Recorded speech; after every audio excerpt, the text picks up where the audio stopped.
L'affiche et la promesse. La chambre de Camille est baignée d'une lumière orangée. Le soleil du soir s'infiltre par la fenêtre et vient caresser les murs. Sur l'un d'eux, une affiche. Une grande affiche de course cycliste avec une route sinueuse qui grimpe vers des sommets. Camille s'approche. Ses doigts suivent lentement la ligne de ce tracé comme s'il voulait déjà sentir l'effort, la sueur, les obstacles. Son cœur bat plus vite. Elle ne sait pas encore pourquoi, mais quelque chose là, à l'intérieur, lui dit que ce dessin n'est pas qu'un papier coloré. C'est une invitation. Elle se voit déjà pédalant sous le vent, affrontant les descentes vertigineuses, serrant les dents dans les montées. Mais elle se voit aussi franchir une ligne invisible, une ligne qui sépare ceux qui rêvent de ceux qui osent. Camille ferme les yeux. Les bruits de la maison s'effacent. Elle n'entend plus que cette voix intérieure. Mon défi à relever, j'y pensais. Ah, la première chute, je dois y faire face. Le matin est clair, l'air frais. Camille ajuste son casque, inspire profondément. Son vélo est prêt, ses mains tremblent un peu. Aujourd'hui, c'est le vrai premier essai. La pente commence doucement, presque comme un jeu. Le vent siffle dans les oreilles, le cœur bat à toute vitesse. Mais soudain, la descente se fait plus raide. Les roues tournent trop vite, les pneus crissent, un instant suspendu. Puis c'est la chute, mais pourquoi? Le monde se renverse. Le gravier égratigne la peau, la poussière s'invite dans la bouche. Le vélo glisse plus loin, abandonne au secours. Le silence retombe, coupé seulement par une respiration saccadée. Je respire. Camille reste au sol, immobile. Son cœur cogne plus fort que la douleur. Rien de cassé.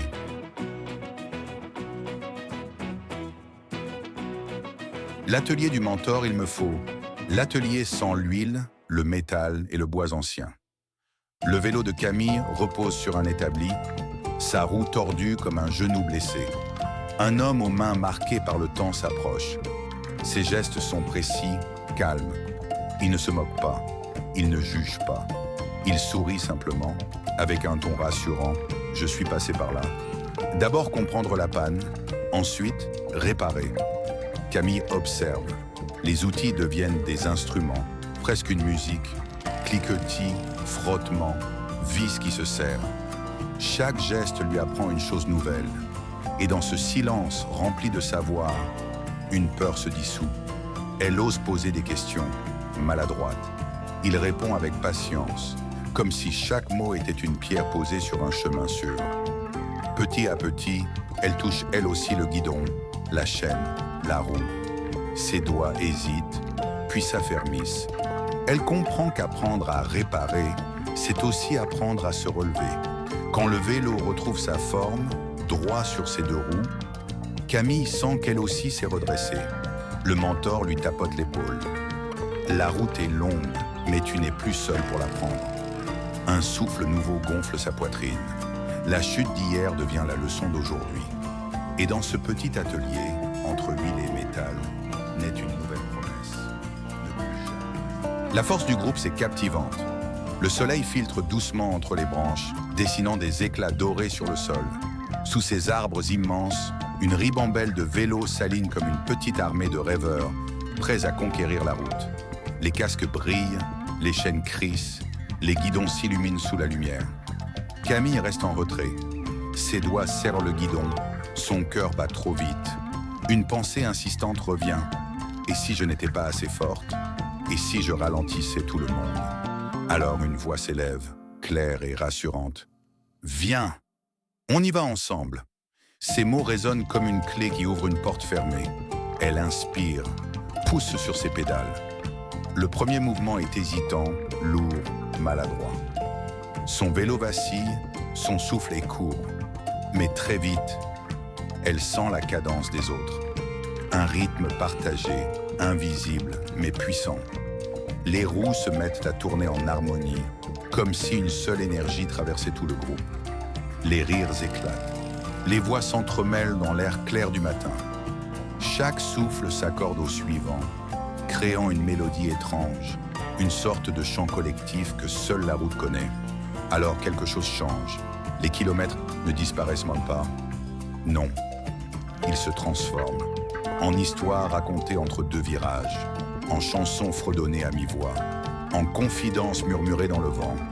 Chaque montée si redoutée semble moins rude. Chaque virage paraît plus court, parce que les épaules se portent mutuellement, parce que la fatigue, quand elle est partagée, devient presque douce. Camille sent un sourire se dessiner. Elle comprend alors que la vraie force ne vient pas seulement des jambes, ni même de l'endurance, mais du cœur qui bat juste à côté du sien. Et dans ce moment suspendu, elle sent grandir en elle une certitude. Tant qu'elle ne pédale pas seule, rien n'est impossible. Les petites victoires captivantes. Le chemin n'est plus étranger. Là où tout paraissait immense, presque écrasant, Camille sent maintenant une familiarité rassurante. Ses jambes, autrefois hésitantes, trouvent peu à peu une cadence plus ferme, plus régulière. Chaque coup de pédale n'est pas une lutte, mais une promesse. La première montée arrive. Elle inspire profondément. Son souffle est encore rapide, mais cette fois, elle sait comment l'apprivoiser. Elle pousse, une pédale après l'autre, et quand elle atteint le sommet, un éclat jaillit en elle. Ce n'est pas une victoire qu'on inscrit sur un trophée. C'est une étoile qui s'allume doucement dans son ciel intérieur. Et bientôt, d'autres suivent. Un souffle mieux contrôlé, une descente maîtrisée sans peur, une distance plus longue parcourue sans s'arrêter, des détails invisibles pour le monde, mais qui, pour elle, brillent comme des trésors. Ses amis l'accompagnent. Leur voix portée par le vent résonne comme une musique qui grandit avec elle. Allez Camille, tu y es presque, et quand elle parvient au sommet d'une pente qu'elle croyait insurmontable, il crie son nom avec une force qui la soulève davantage que ses propres jambes. Dans ce cri, elle entend bien plus qu'un encouragement. Elle y entend un mot qu'elle n'osait pas encore prononcer. Possible. Possible d'aller plus loin. Possible de tenir, même quand la fatigue mord les muscles. Possible d'être plus grande que ses peurs. Alors Camille comprend. La vraie compétition n'est pas avec les autres cyclistes, ni avec un chronomètre, ni avec une ligne d'arrivée lointaine.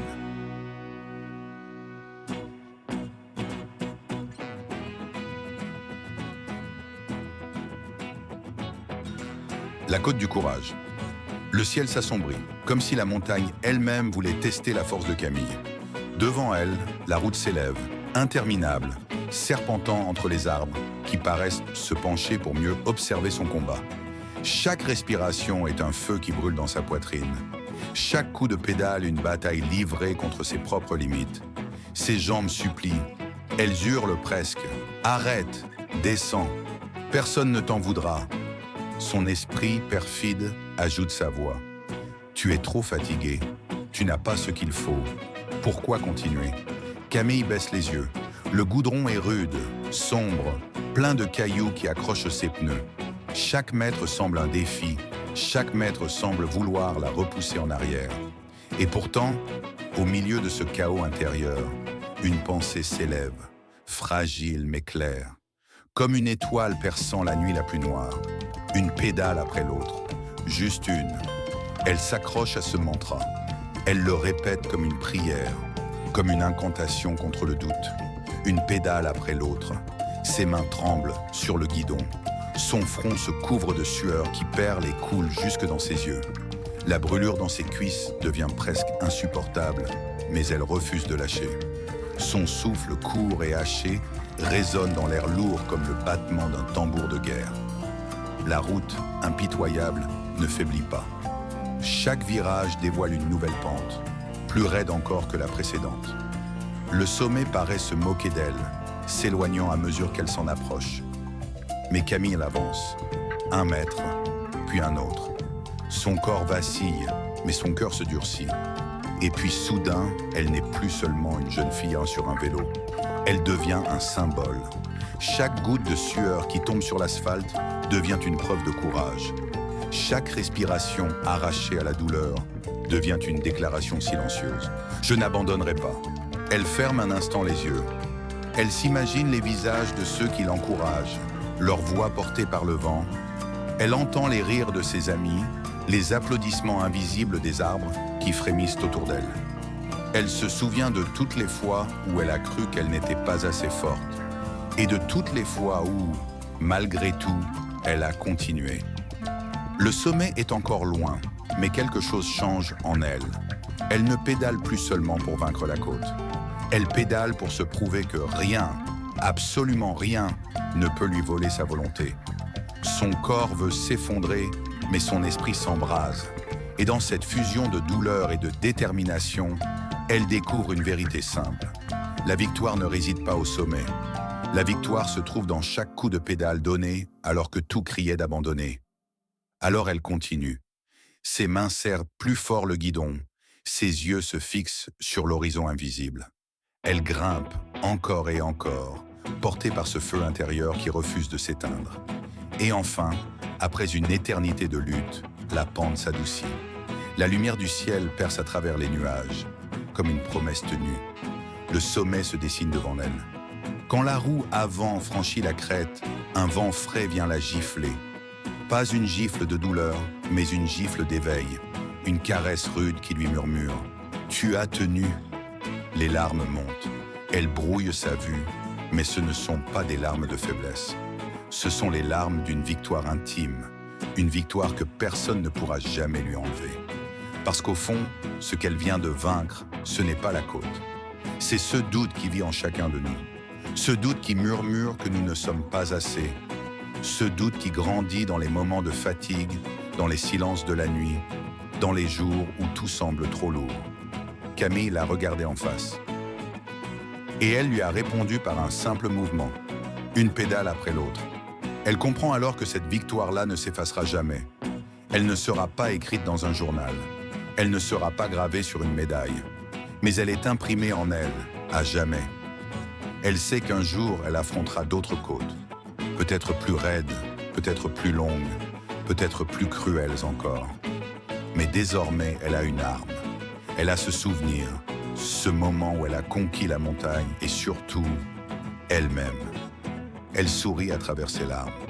Elle regarde le monde s'étendre sous ses pieds, les vallées baignées d'ombre, les sommets lointains éclairés d'or par le soleil couchant. Tout semble différent, plus vaste, plus beau, parce que désormais, elle ne voit plus une route à gravir. Elle voit une promesse, celle que, tant qu'elle avancera, tant qu'elle donnera un coup de pédale après l'autre, rien ne pourra jamais vraiment l'arrêter. Et dans ce souffle victorieux, le vent lui répond. Il porte son rire, il efface sa douleur, il grave son courage dans l'air, même qu'elle respire. Camille n'a pas seulement atteint un sommet, elle a découvert ce que peu de gens osent affronter. Le véritable adversaire n'est jamais dehors, il est en nous. Et quand on ose le défier, quand on ose lui dire non, alors chaque sommet devient possible.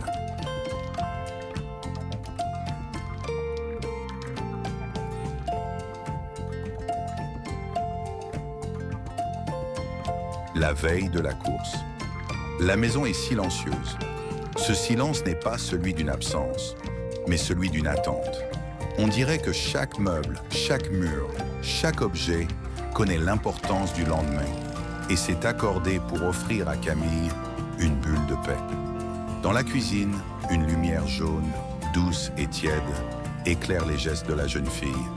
Camille aligne ses affaires comme on prépare un trésor.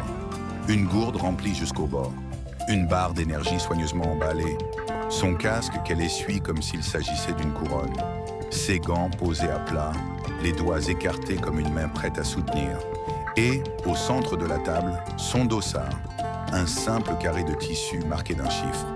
Mais pour elle, il brille comme une médaille déjà gagnée. Ses doigts tremblent un peu, non pas parce qu'elle a froid, mais parce que son esprit balance entre deux mondes. Celui de l'excitation, où elle s'imagine franchissant la ligne d'arrivée sous les applaudissements, et celui de la peur, où elle se voit chuter, échouer, décevoir. Chaque objet devant elle devient le miroir de cette dualité. La gourde est lourde comme ses doutes. La barre énergétique promet la force, mais rappelle aussi la fatigue à venir. Le dossard la motive, mais semble aussi peser comme une responsabilité. Elle inspire profondément. L'air sent le bois, le pain grillé du dîner, un parfum discret de vanille provenant de la bougie posée sur l'étagère. Tout cela devrait l'apaiser, mais son cœur bat trop vite. Elle s'assied, la tête entre les mains, et laisse ses pensées courir comme des chevaux indomptés. Et si elle n'était pas prête? Et si elle n'avait pas assez travaillé? Et si demain n'était pas une victoire, mais une humiliation? C'est alors qu'une voix douce traverse le silence. Une voix aimante, pleine d'une certitude tranquille, qui ne connaît pas le doute. Tu as fait le travail. Maintenant dors. Ces mots tombent sur Camille comme une couverture chaude, comme un manteau invisible qu'on pose sur ses épaules fragiles. Son souffle se calme. Elle ferme les yeux un instant. Elle imagine cette voix comme une main posée sur son épaule, ferme et rassurante, qui dit « Je crois en toi, tu n'as plus rien à prouver ce soir ».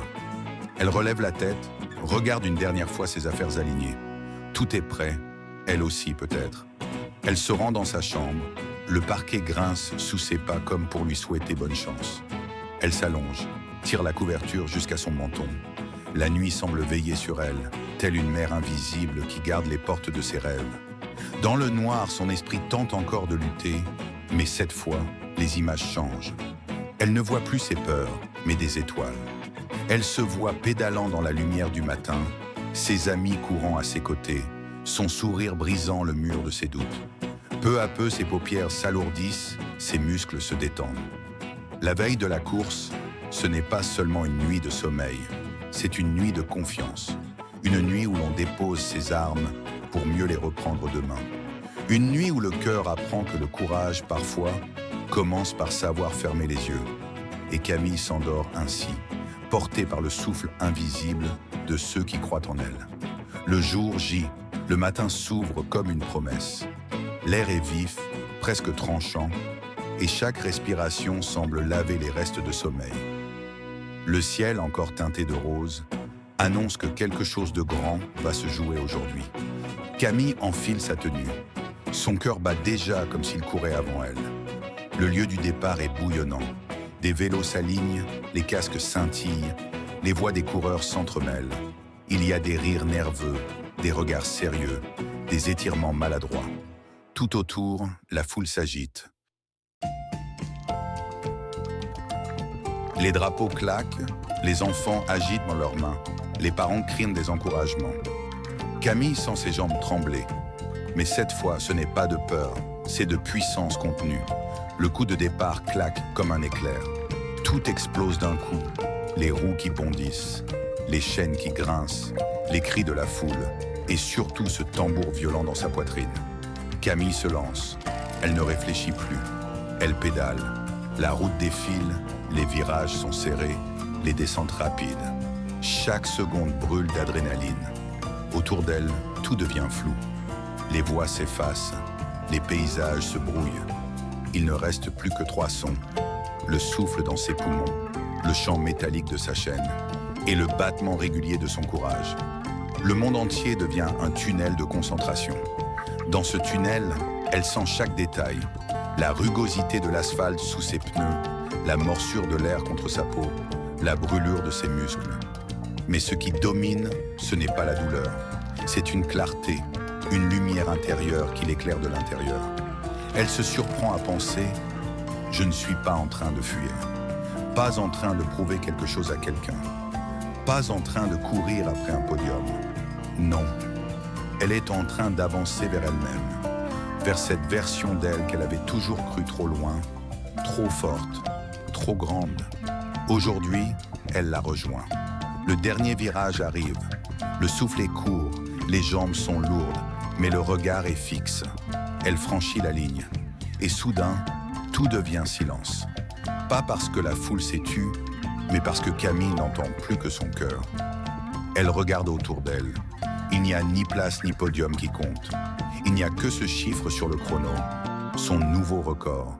Et surtout, ces visages qui l'attendaient, qui sourient, qui tendent dans les bras.